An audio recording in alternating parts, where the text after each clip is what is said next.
Each and every one of us has an unlimited inner wellspring of spiritual power. You have the ability to transform, create, and heal anything upon which you set your heart and mind. Join me, Sarah Hall, as we learn how to uplift all aspects of your life through spiritual empowerment.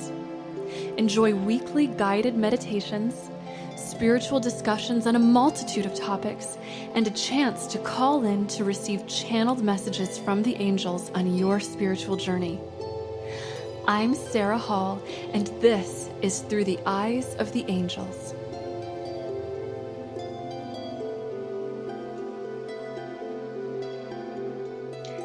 Hello, beautiful souls.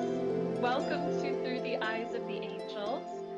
Today, we're going to be discussing the spiritually transformational power of the wild. Now, if you've tuned in with us before, it's very likely that you've heard me talking about nature at some point or another. I talk about the healing and spiritually grounding power of nature all the time because it really has made such a powerful difference in my own life. And I have received countless messages from the angels over the years as to nature's healing power.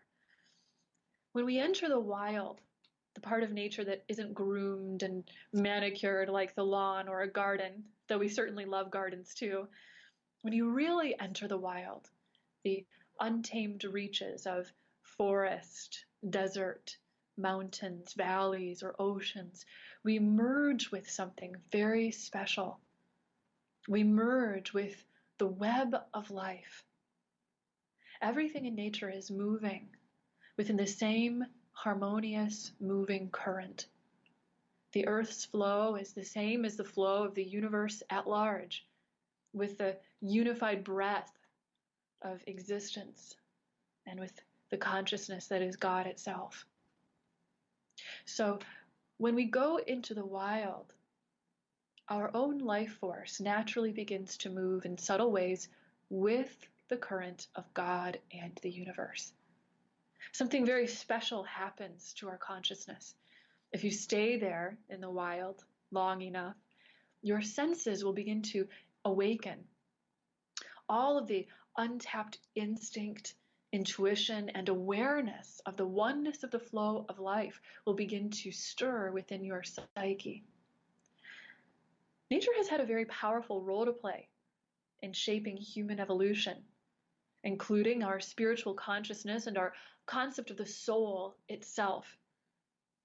Nature is the birthplace of our very concept of a spirit world and is the source of our healing modalities as well. So today, we are joined by a very special guest, Dr. Peter Fox, author of 3 books on ecology and healing, including Operating System Nature, The Birth of the Tradition, and is currently branching out into other subjects with an upcoming book on the transformation path of the Elder Futhark runes.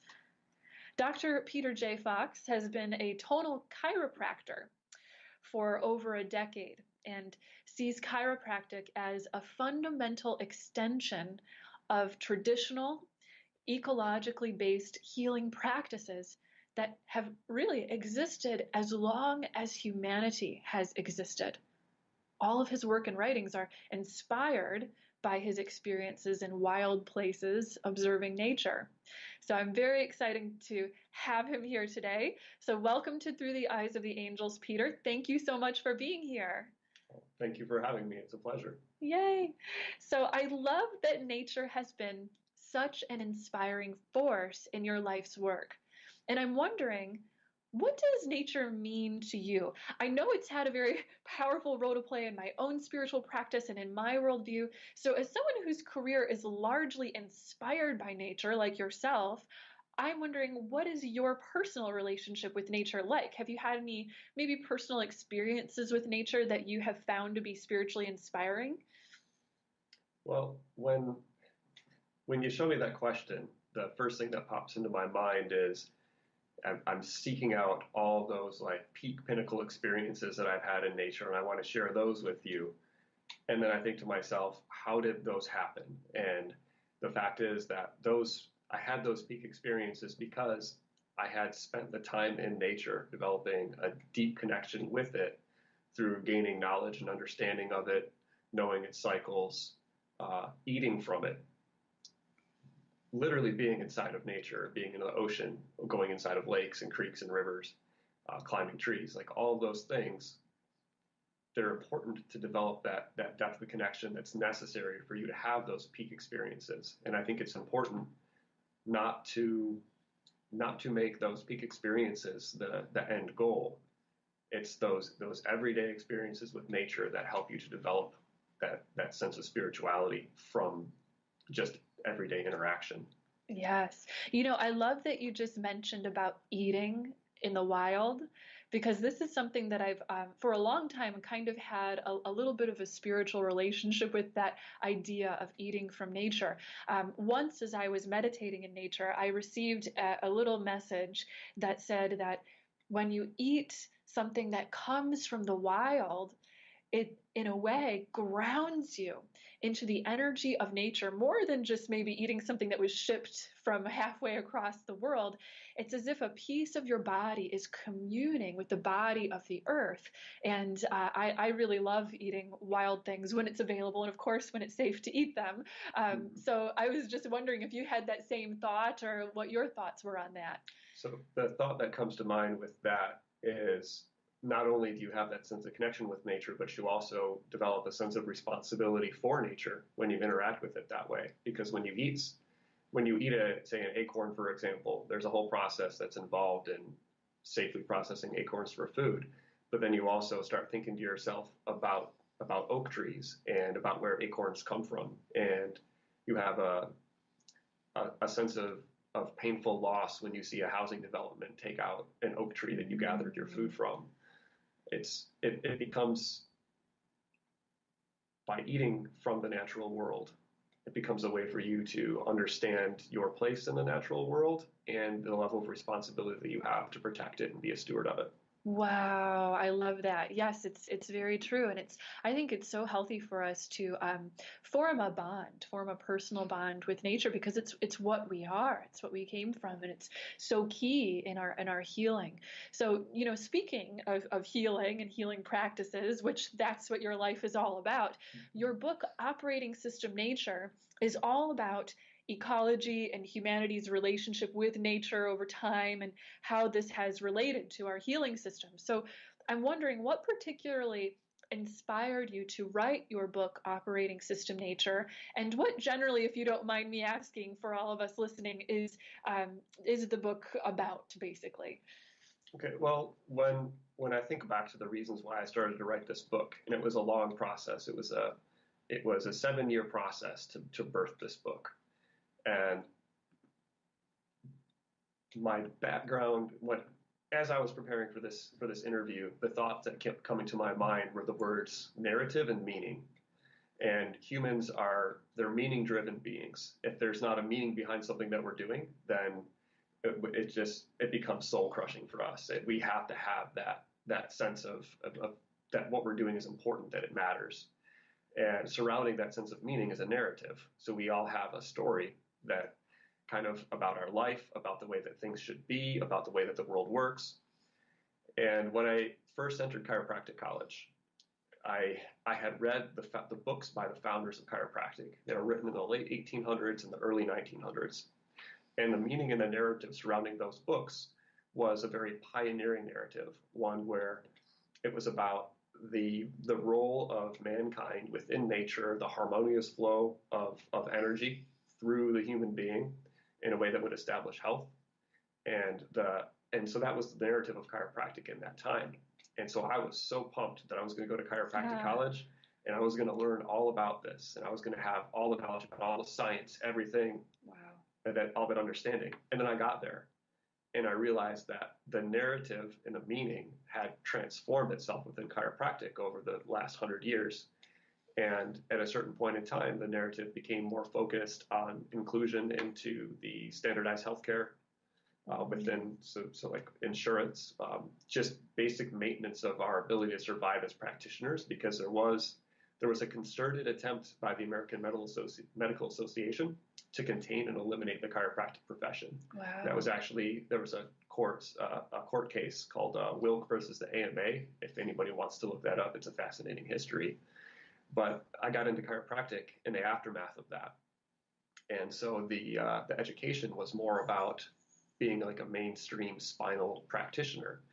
And I left chiropractic college with more questions than I had when I started. And so this book was a way of me looking back at those original first founding principles of chiropractic, which were basically in ecology, biophysics, anthropology, those types of things, and looking at how those fields have advanced over the years and how it related to basically the mythology of chiropractic. And that was how the book came about. Wow, what a story. I love it. It seems that it really has a purpose. That's incredible. So I love that, our relationship with nature plays a role in the creation of that healing system. And in the book, you talk about the evolution of humanity in stages. So humanity's relationship with nature, as with all species, has been the driving force behind evolution. And we know, of course, that at the physical level of being, a species responds to their environment and that this catalyzes evolution. But it's amazing for me to reflect upon the fact that this relationship with nature has also played a crucial role in our consciousness evolution, in our spiritual evolution. So I was interested in those stages of evolution and what, according, I guess, to operating system nature, to you, have been those primary stages of evolution, and how do you think our concept of the self and maybe spirituality arose from that? Well, consciousness itself is a very curious phenomenon. It doesn't really need to exist, and yet it does. The same way that life doesn't really need to exist, and yet it does. There's a good deal in the book about the laws of physics that life has to sort of amend in order to exist, and the special exceptions that needed to happen for that to occur. But primarily, when I think about the way that human consciousness developed, once it existed, once humans had that cerebral cortex that allowed us to consciously contemplate the world, then we had to develop narrative and meaning surrounding all of the things that we did. Mm-hmm. And because we were so successful as animals, it also meant that we again had to have that sense of responsibility for the world that we were caretakers of, because it's very easy for humans to overpopulate and overstep their bounds and take away everything from a land base and leave it with nothing. And in the end, we know that will cause our own demise. But in that short period of time, it might feel good and comfortable to take more than you have the means of carrying forward into the future. And I think that's where it began. That's where things like morality, religion, spirituality, I think they started with humans developing a sense of empathy through our mirror neuron network. So I don't know if the listeners are familiar with the mirror neuron network at all, but basically it's a set of neurons and activity within the brain that allows us to have a sense of what is occurring in the experience of any other being or object. So, and again, humans being really narrative and meaning driven, this is one of the reasons that we can even appreciate art, because we can look at a painting and we can project emotions onto that painting. We can look at another human being and we can look at their posture and we can see how that person is having a day today. And if we're really good at observing posture, we can tell not just what they're like today, we can tell how that person's life has been over a period of years. And I think part of the reason that this developed, and it developed in nature, is because humans, when they're interacting with the natural world in a way that they're dependent upon it, so not just dependent upon, say, a couple of different species like a cow and a chicken and grass or corn, when you're dependent on 1,000 different species and knowing all of their life cycles and knowing where one will be at a particular time of the year, you start to develop a close sense of connection with those individual species, and you get a sense for the health of them and their populations, and you, especially when you're hunting them in that format where it's not like you're using a high-powered rifle with a scope. You have to get into the animal's mind. You have to become the animal in order to know where it will be, in order to to actually catch it. So through that mirror neuron network, we're mirroring these processes in the animal, and all of a sudden you look at an animal like a deer and you realize that it's a living being that has feelings just like you do, and it's painful for you to have to harvest an animal for food. But in that time, people needed to do that, and that was what they did. And the other thing that did was that sense of empathy for that animal, that knowledge that they were taking a life, it also prevented them from over harvesting. So this is actually, there's a theory that morality emerged out of this, moral codes for basically ensuring that humans didn't over harvest from the landscape so they could keep things sustainable. And that's kind of where it began. And that's the reason why the original human religion is animism, where God is sort of inside of everything. Everything is alive and conscious. You've got the humans are the two-leggeds, and deer and cows, or muskrats, they're the four-leggeds, and then there's the plant people. But when we shifted into agriculture, something changed, and that was that we cut down all the forests and we planted fields of grass, because that's basically what wheat is. It's grass. Same thing with corn. And all of a sudden, all this richness that our minds had occupying it, all these different species became just one. And we didn't have that same sense of awe and wonder looking at grass as we did observing all the different creatures around us in the forest or in the valleys. And the next great thing of wonder for us was the sky. Because now with the forest gone, the sky becomes the primary focus. So that was when we started to shift our religions to the sky gods. And when religion started to have a lot more human influence in terms of its codes, it was less about interaction with nature and more about man's interaction with man and with the divine. Fast forward that to the present, and now all of a sudden we're surrounded by concrete and we have light pollution, so we can't see the stars. Yes. We don't see nature. And I just heard a story about a Japanese man who married the simulated character in a dating game in a Nintendo DS.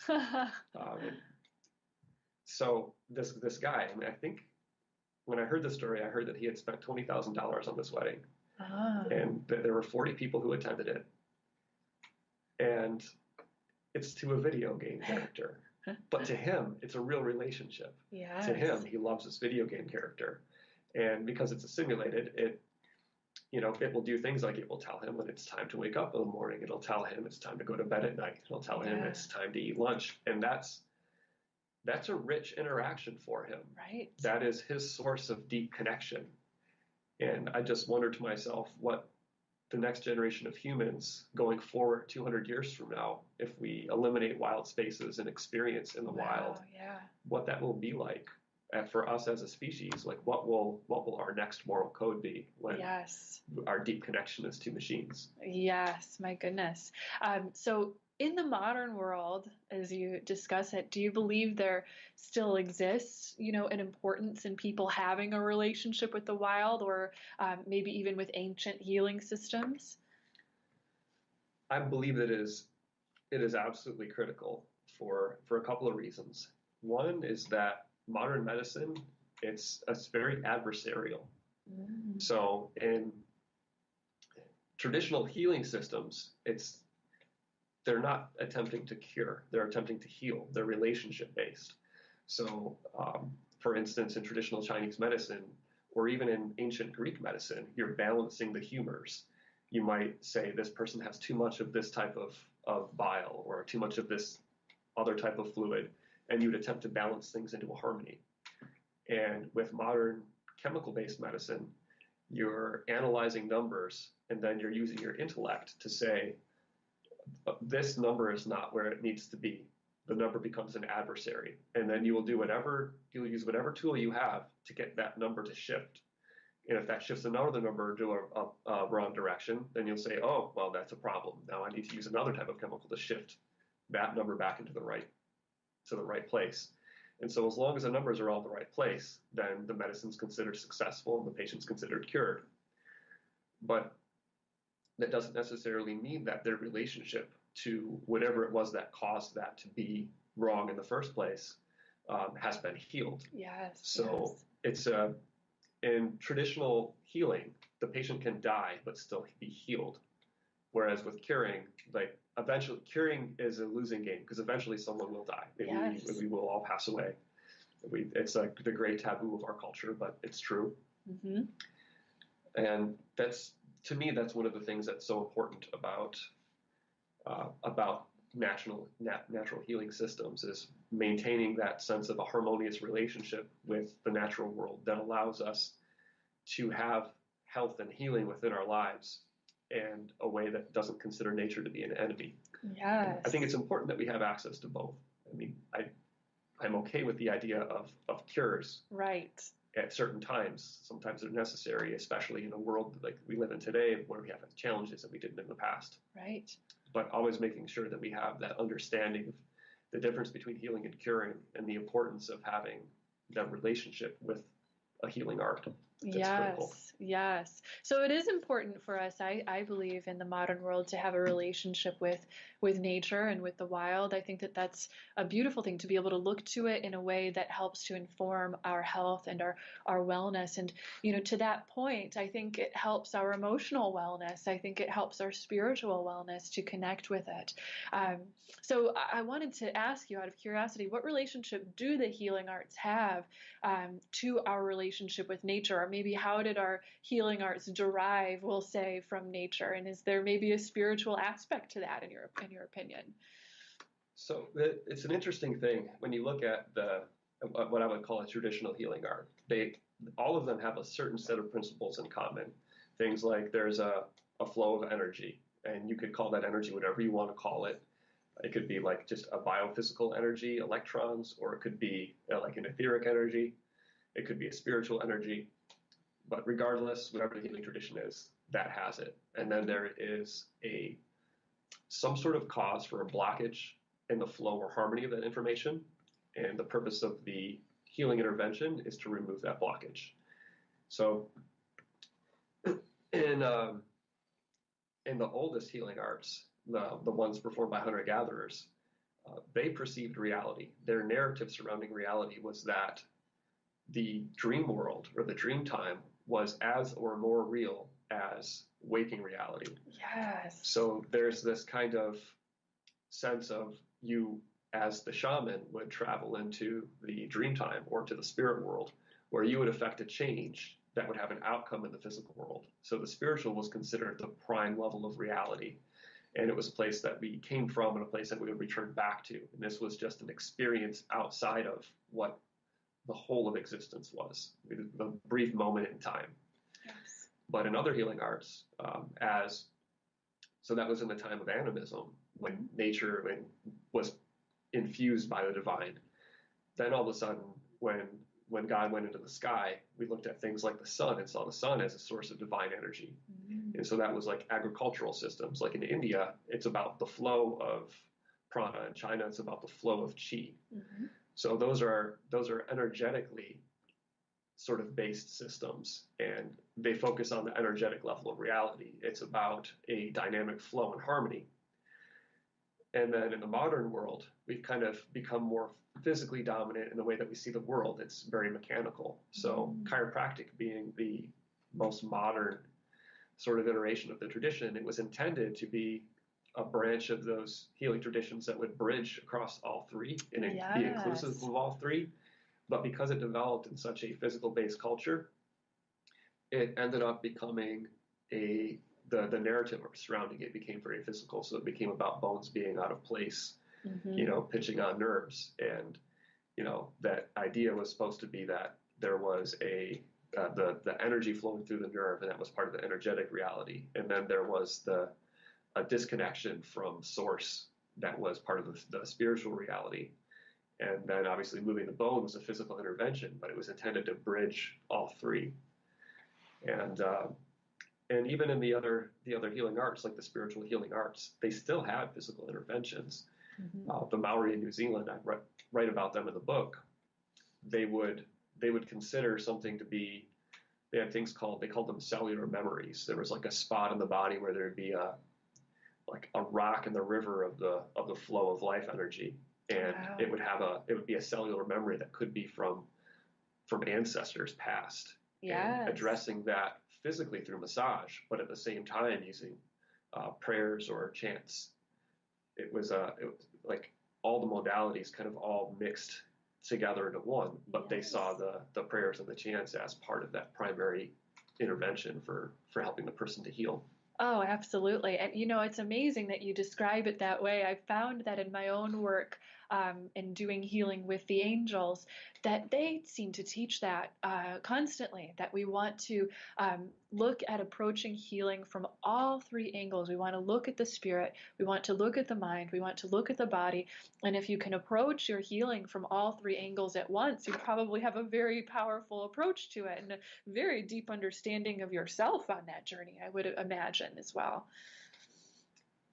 Yeah, it's to be able to bridge all three of those is so incredibly challenging in today's society, because some people really get it and they understand that you are bridging all three, and it's important to have a lot of respect for that too, and that it's really not a game when you're working with someone at those levels. Yes. And then there's other people who it's important to keep things at the level that they're comfortable with. So yes. For some people, the physical is where things need to stay. Right, they understand that. They understand that. And I actually consider it to be unethical to take it beyond that boundary, because that's their boundary. That's where they want to stay. So if somebody wants to engage in more energetic work, then that's acceptable, so long as they're asking for it. But if somebody's primary means of interacting with reality is physical, and you throw them into this experience that challenges their entire worldview, that's not helpful to them. It's rude to awaken someone to that when they're not ready for it or willing to accept it or have a framework to work with it. I agree, and it would probably have varying results if you're not open to it. I really believe that the person being healed does so much in the way of their own healing. It's like the healer or the doctor creates an ideal environment, and then the body knows how to heal itself. The body knows how to make the cells necessary to heal a bone or to heal a scrape, and the healer creates the environment that helps that. So you're absolutely right that the person needs to be ready for it. And that's why I think, speaking of narratives, that it's so important for people to tell their stories, because I have found that, many people, for example, will come to the kind of work that I do, knowing just a little bit about spiritual healing here and there, but feeling curious enough to say, I'm open and I want this, and then finding wonderful results. Sometimes you only need to be a little bit open for spirit to do a whole world of amazing healing on a person. So I think it has a chance to really grow, of course, as we're ready for it. Yep. Yes, I agree 100%. Yeah, yeah. So I wanted to talk about something that I've actually heard you discuss. I've heard you discuss the concept of rewilding in your writings and your teachings. And I was wondering if you would mind telling us what rewilding is, and in your opinion, why does rewilding matter to us as human beings?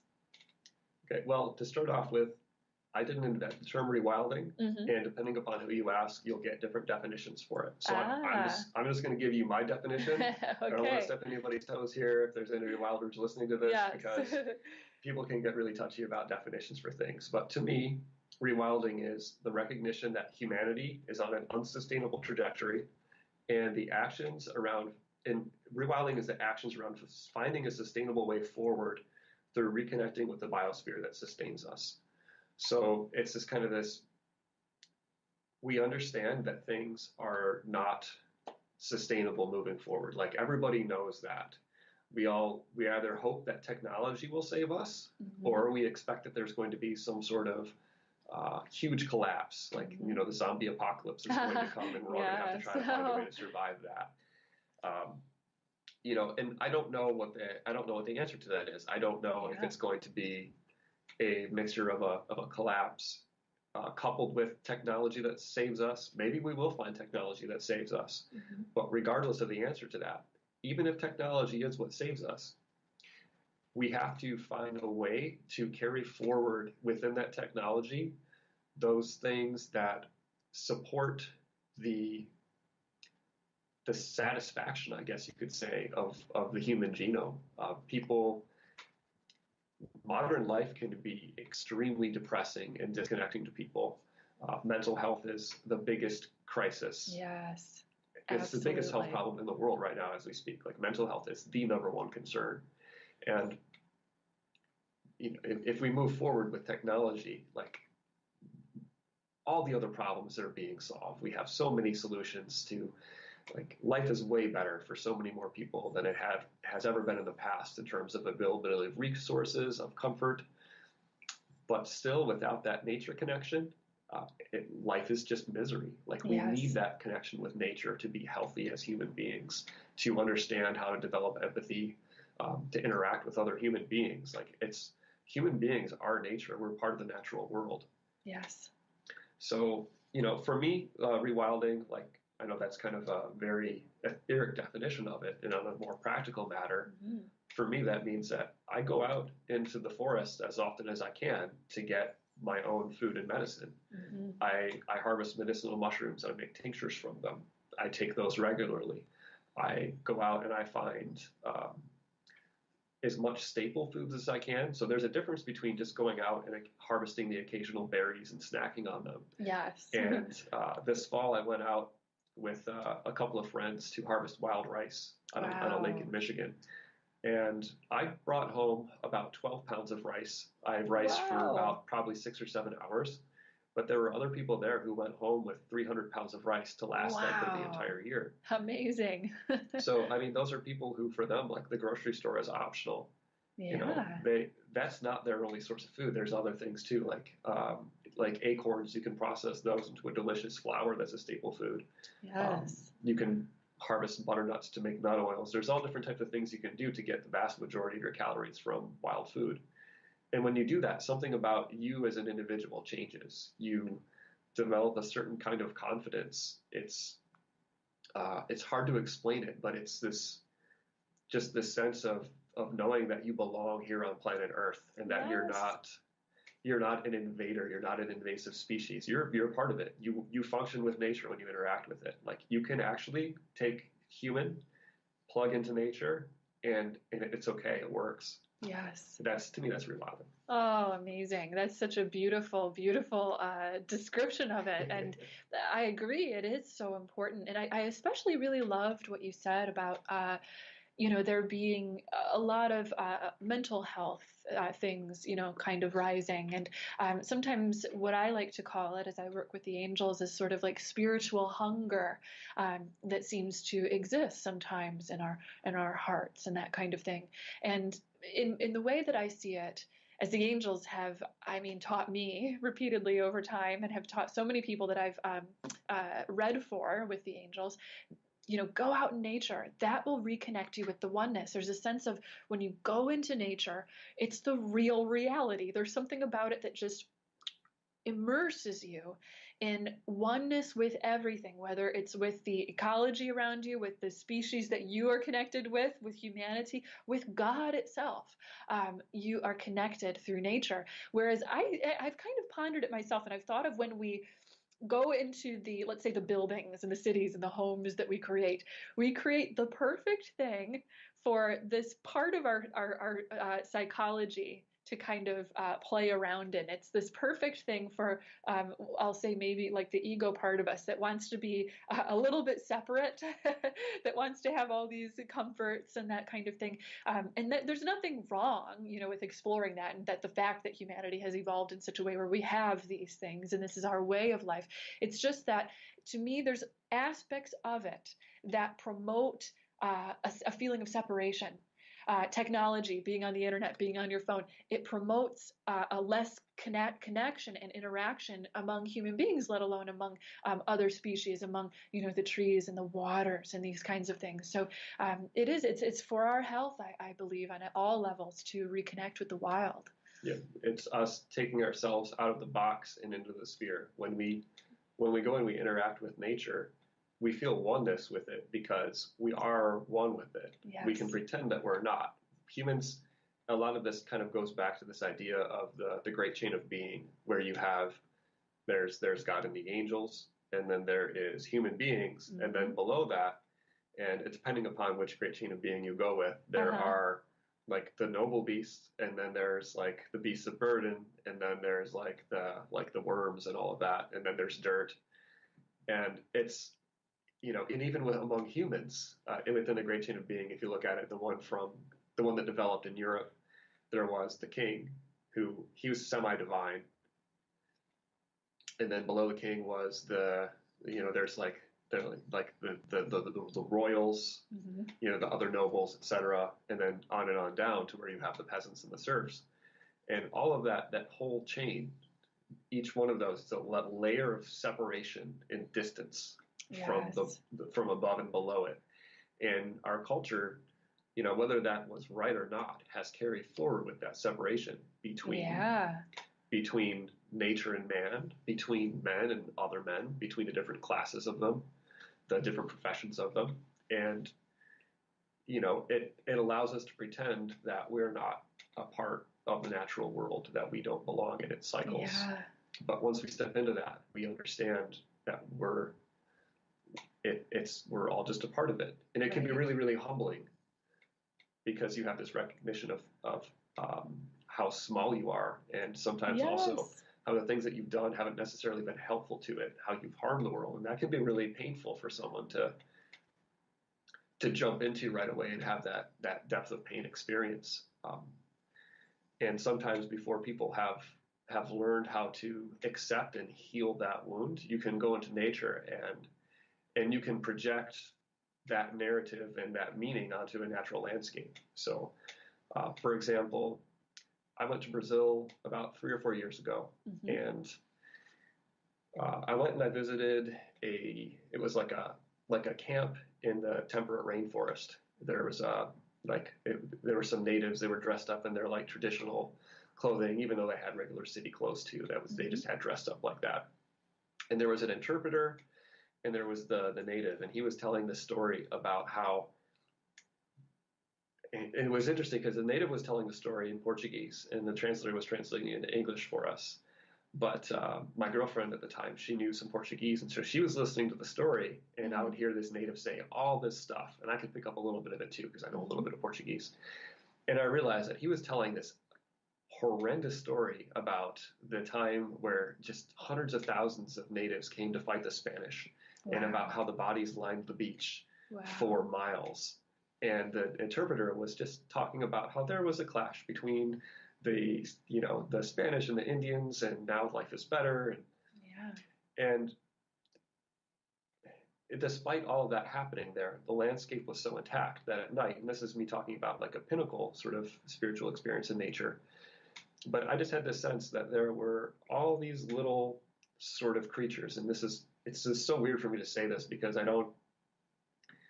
it wasn't like I physically saw them running around, but I had the sense that there were all these joyful creatures that were watching me while I was like going about in my bed, and that they were happy that I was there. Wow. And like it was a very playful energy to the place. Yes. And in North America, I sometimes hear people talking about how the landscape it's so dead because of all the things that have happened here because of the genocide, etc. And here I'm in this place where the genocide was probably, objectively speaking, to a greater and more brutal degree than what happened in the United States. It sounds horrible to compare genocides, but yes, the place wasn't damaged beyond repair. Right. And I think it's easy for us to carry a narrative that is false surrounding that. Yes. So we belong in nature, and I think that human beings, when they connect with it, I think that we can mend our connection no matter what. Yes. And I love that you felt that. You could feel the sense of the joy and the presence of the land, the character of it. The landscape was still intact and whole. It hadn't been devastated. The rainforest was still there and still alive and still intact the way it had been for thousands of years. Yes. So maybe that's the difference. That's probably a big part of it. That's amazing. Yeah. So I just to switch gears a little bit for us, I have heard that your newest upcoming book is about a subject that I find very fascinating, ancient Norse runes. So for those listening who perhaps don't know too much about runes, runes are an ancient form of communicating with the spirit world, with ancestors, and with the mysterious to gain guidance and knowledge on the human journey. The runes were made up of ancient symbols that represented archetypal experiences that occur throughout the soul's journey in life. So Peter, how were you first drawn to study and to write about the runes, and maybe how does this relate to rewilding, if it does have a relationship? Yeah, the runes, they were a big surprise for me. I didn't really expect that I would be writing a book on runes. I was very interested in the books of Tolkien when I was younger. And Tolkien, a lot of people may not know this about him, but he knew in depth the mythology of the whole world. Essentially, he was an expert in the mythologies of Scandinavia, of Europe, of the Middle East. And if you look, a lot of the names for the places and the things and the beings in his books all come out of those mythologies. Like almost none of the names that Tolkien used for things are made up. Right. They're words in ancient Finnish. They're words in ancient Sumerian or Akkadian. Like they're not new. They're all pre-existing. And one of the things that Tolkien did was develop languages. And one of those languages used a certain set of runes that he developed. He modified them. Mm-hmm. And so that was my first introduction to the concept of runes was through Tolkien, and then also through looking up the mythologies that he drew from, like the prose Edda, the poetic Edda, the Finnish, the Kalevala. And there was a moment a couple of years back where I had the opportunity to cast runes with someone, and the end result of that was just so sort of disturbing to me in a real way that I thought there's something to these, and it just never left me. And even though it wasn't a pleasant experience to cast the runes, I just felt drawn to learning more about them. And as I learned more about them, I learned that most of the rune lore that exists is modern. It's from the last several hundred years.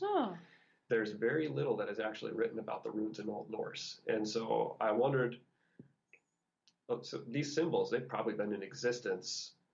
The symbols themselves are actually from the old Italian alphabets. They're the pre-Latin alphabets that were carried over onto Germanic concepts. So before the Germans had these Italian characters to describe the runes, what did those hunter-gatherers in ancient Europe after the end of the Ice Age, how did they perceive the concepts behind these symbols? And that was my approach to developing my rune lore, was to look at the language, the etymology, where these words came from, and then to think about those concepts relative to my experiences with gathering food in the wild, etc., knowing about what those cultures were, how they went about their lives.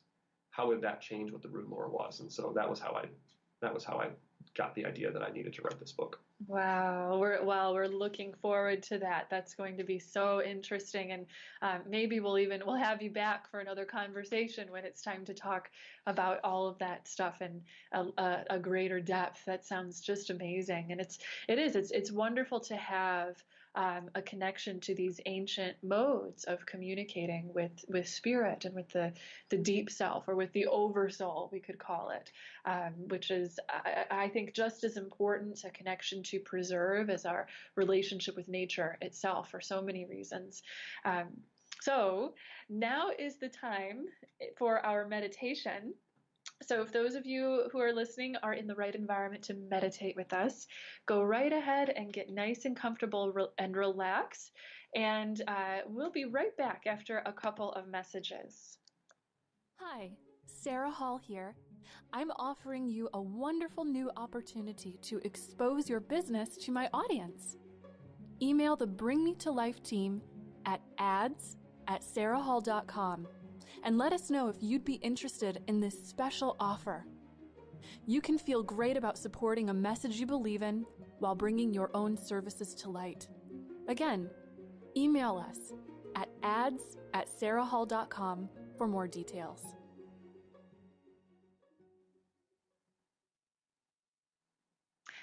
Okay, great. So if you're now nice and relaxed, you can go ahead and begin by closing your eyes and taking in a few nice, long and deep healing breaths. As you are breathing, visualize that you are breathing in through your feet, as if to pull energy up from the ground, through the legs, through the spine, into the body. With every breath you take, you feel more and more deeply connected to the earth around you. You can feel as a beautiful, soft, emerald green color is now imbued within the feeling of energy and breath and life flowing from the earth. Draw that beautiful emerald green light up around your body, feeling it rising up around the feet, over the legs, over the lower spine, wrapping all the way over the top of your head and creating a perfect cocoon of healing and peace. The deeper you breathe this emerald green light, the more deeply you relax. Noticing as every thought and feeling within your psyche, within your body, melts and merges into this light.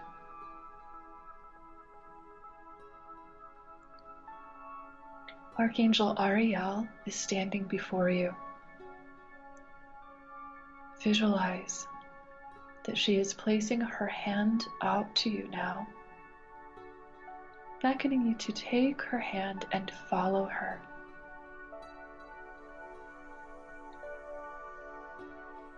Archangel Arielle is leading you into a beautiful heavenly forest.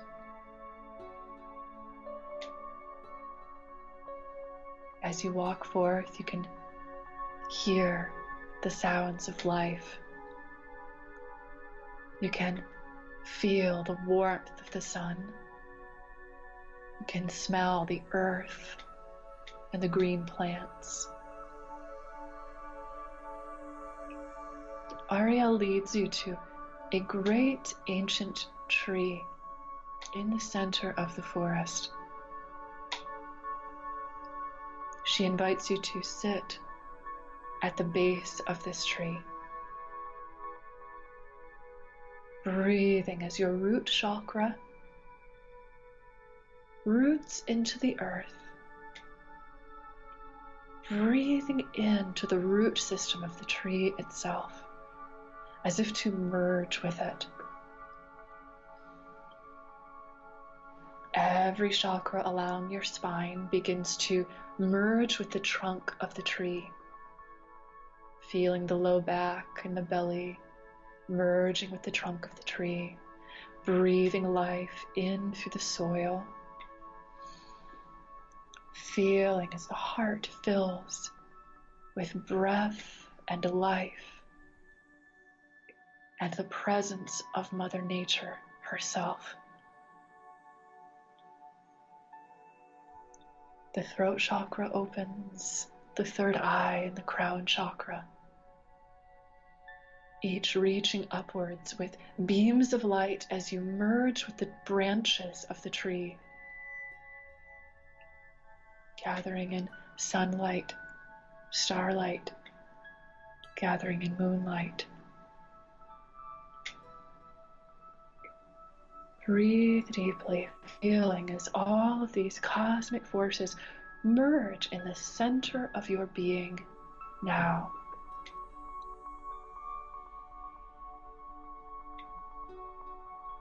You can feel yourself awakening to the web of life as it sings and breathes through you.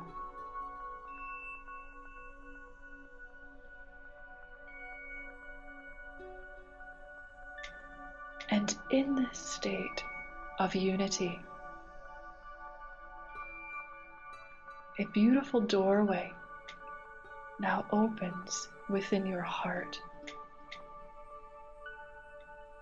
A doorway of intuitive communication with Spirit. Visualize that you are diving in through that doorway and down deep into the root system of the tree, into Mother Earth. Breathe, relax, and simply resonate here within her womb. You may take a moment to ask her for a message or a little bit of healing.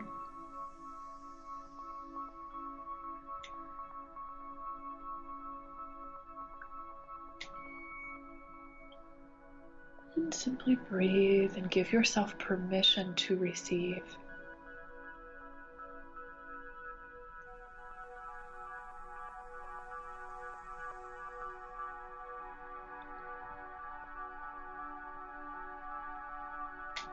The earth communicates her love for you.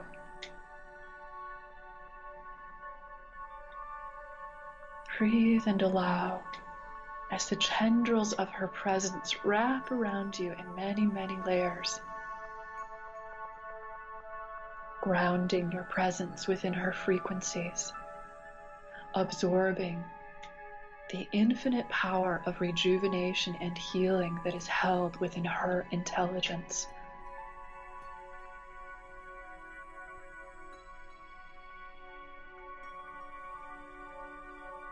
And as we take our next 2 to 3 breaths, you can feel yourself rising back into your physical body, noticing your heartbeat, noticing the feeling of your fingers, your toes, your skin.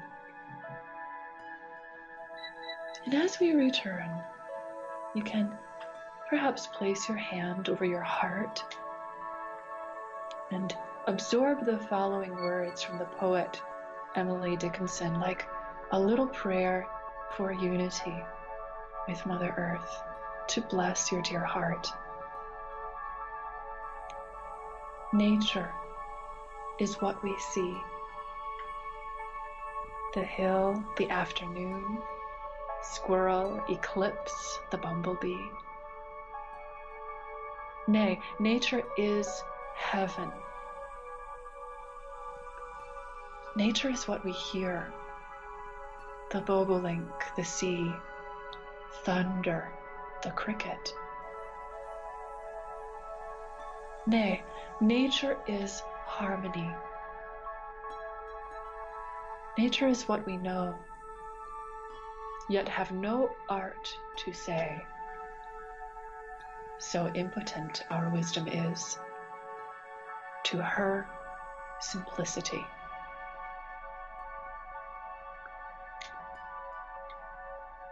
And together we'll take in one last deep healing breath and gently exhale as we open our eyes and shift right back into the room and moment together. Thank you so much for sharing in that moment. It always feels so good to meditate with you. So now is our time to take your calls and your texts and reading requests, and it seems as if we already have a few that have come in. If you would like to ask a question or maybe share a story with us about our topic, nature, or receive an angel reading, you can call in at 240-979-6366. Again, that's 240-979-6366. You can also text your reading request to that number, or you can leave a voicemail, or you can also place your request in the chat room at bringmetolife.com. Today, I'm going to be working with the Nature's Whispers Oracle cards by Angela Hartfield. I thought they'd go well with our theme. So let's go ahead and see. Okay, we have a reading request that has come in from Izzy. Izzy says that she just went through a breakup. She says that it went badly and that she was cheated on. says that she could really use some guidance from the angels, and she thanks us for what we're doing. Thank you, Izzy. That's very sweet of you. Thank you for being here. So right away, Izzy, as I'm connecting with you in your energy, you've got actually, it's so interesting in our guided meditation that we were just connecting with Archangel Arielle, who is both the archangel who connects us with our courage and our power, but also with nature. I feel her around you. And she's saying, be brave, beautiful one, be dear, be ready. The heart that only seemed to be broken, she is saying, is soon to mend, stronger, more clear, and more powerful than ever before.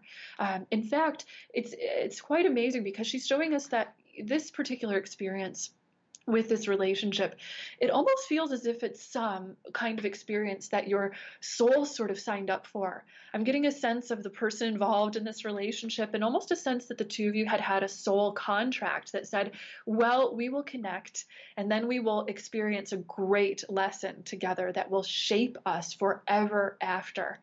So the message from the angel of courage and strength, Archangel Arielle, is great strength is coming to you. Great strength is coming to you.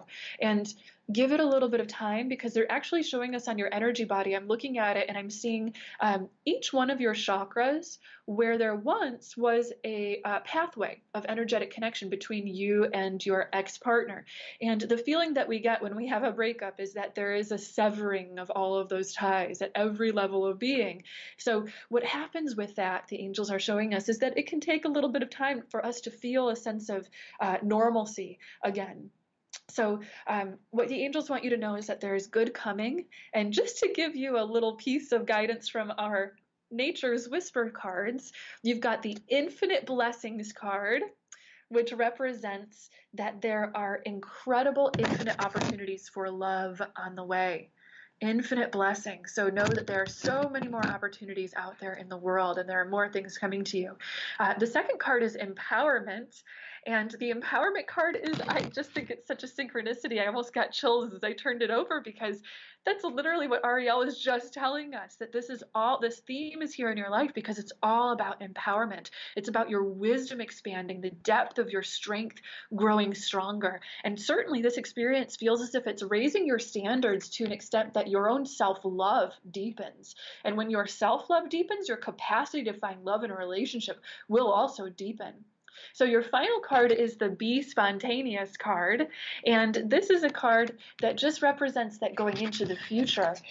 You never know what's going to be just around the corner for you. I really feel your angels leading you to something that feels like it may come at an unexpected time in terms of a new opportunity for love. And you're getting a 100% guarantee from your angels right now that actually there is another soulmate out there, someone with incredible compatibility and a great deal of love on the way in your life.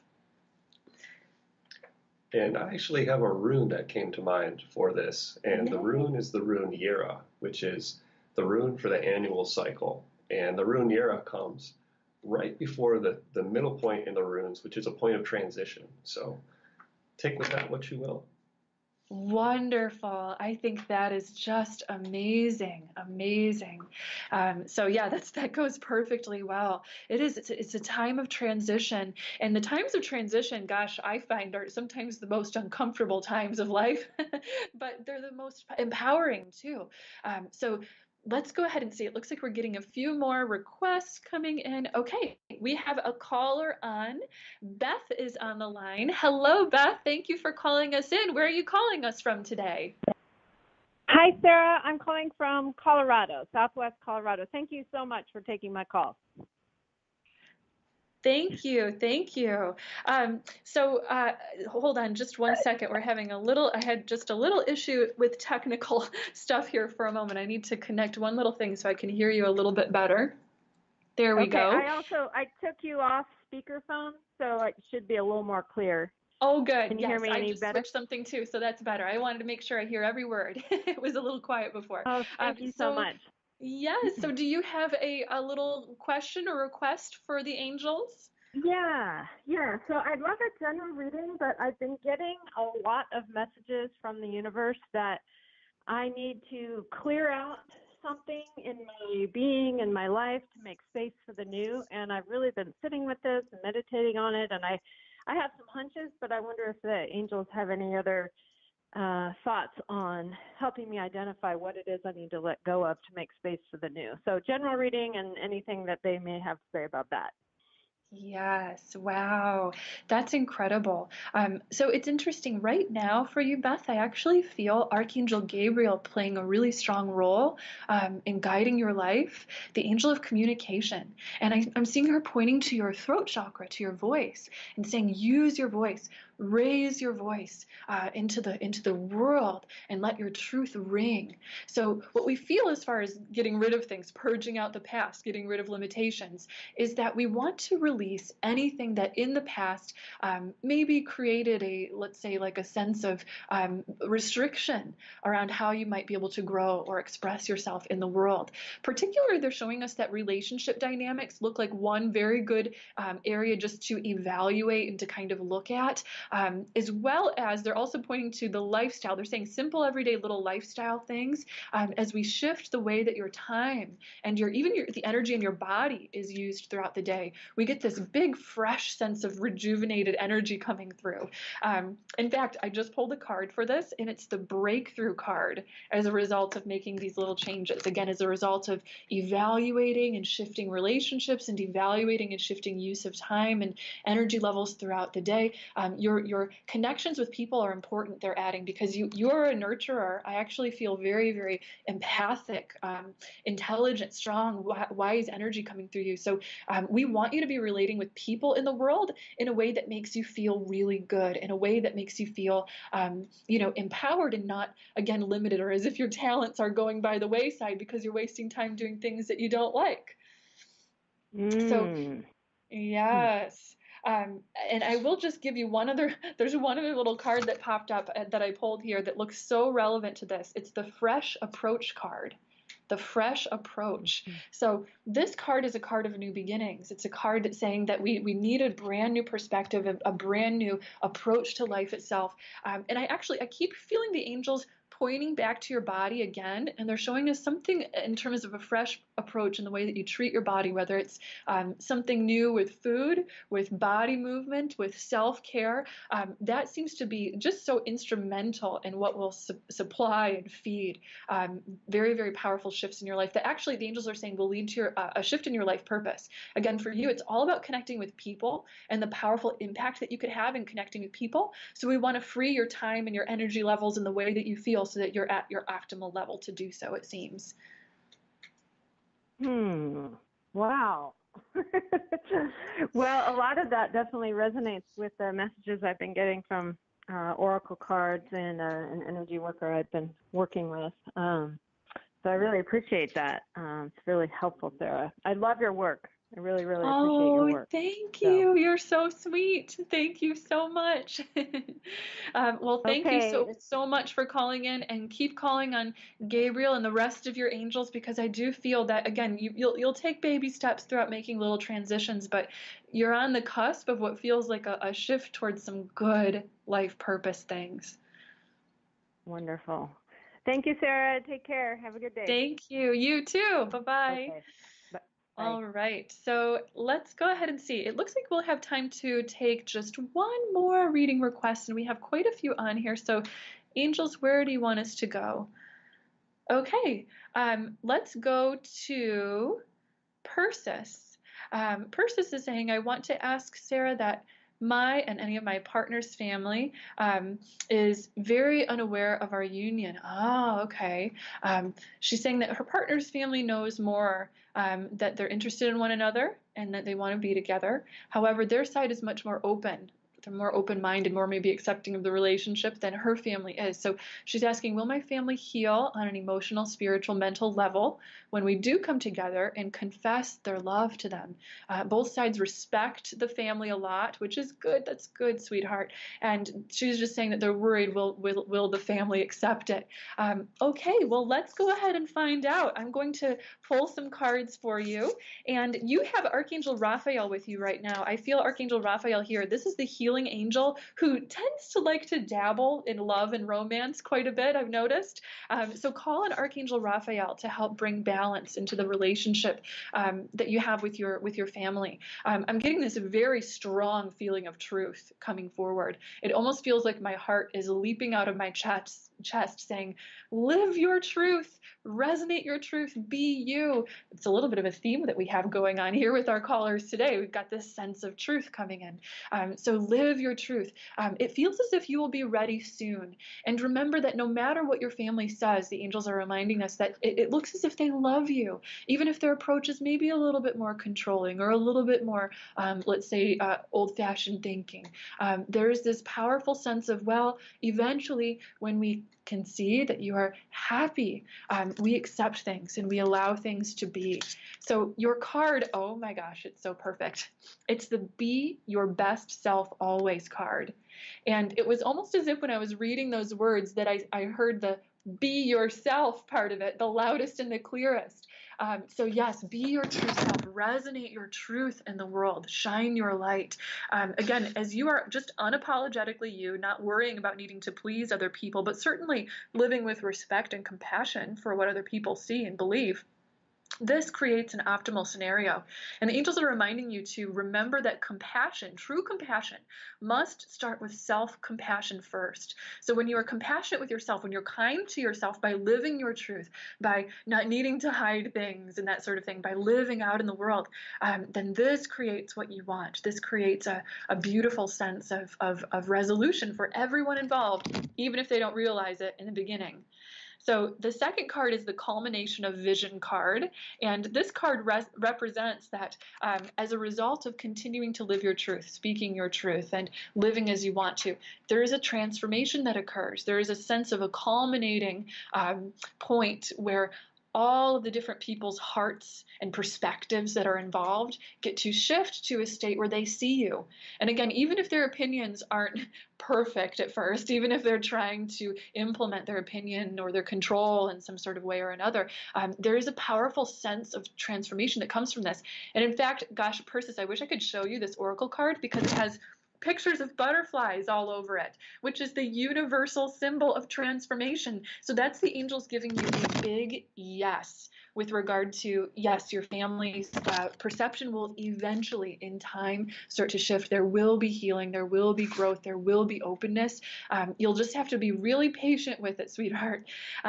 So the final card that we have, I love it because it's so relevant to you. It's the perfect setting card, the perfect setting. So that's saying that there is going to be a perfect time and place that you will feel and know with regard to bringing the family in to this relationship, bringing your relationship into the fold of the family. So sense the environment around you, notice what comes up. There will be a very clear sign when it is time to do this. And listen to your heart. Listen to the outer signs that you see, but most importantly, certainly listen to the inner signs. You want to follow your peace of mind with that. And the rune that I get for that one is the rune Gibo, which is the rune of their exchange, interaction, and agreements. Wow, I love that. Yes. So that really focuses on communication too, which I love that so much. That's perfect. Well, gosh, I wish that we could just sit here and talk to all of you all day long. We love you so much. But now we are coming to the end of our time together. So thank you everyone so much for listening.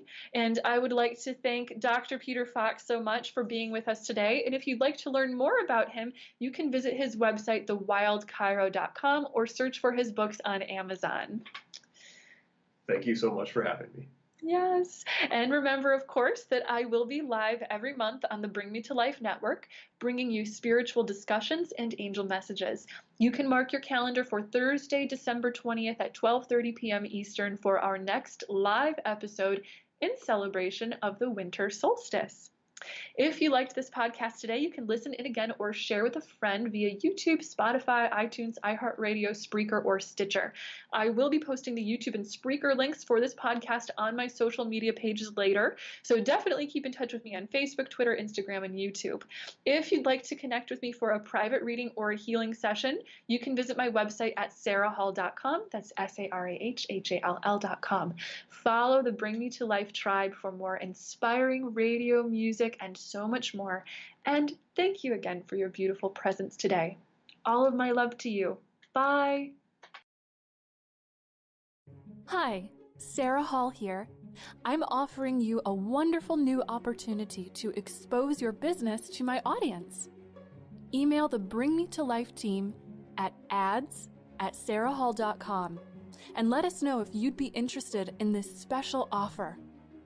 You can feel great about supporting a message you believe in while bringing your own services to light. Again, email us at ads@sarahhall.com for more details.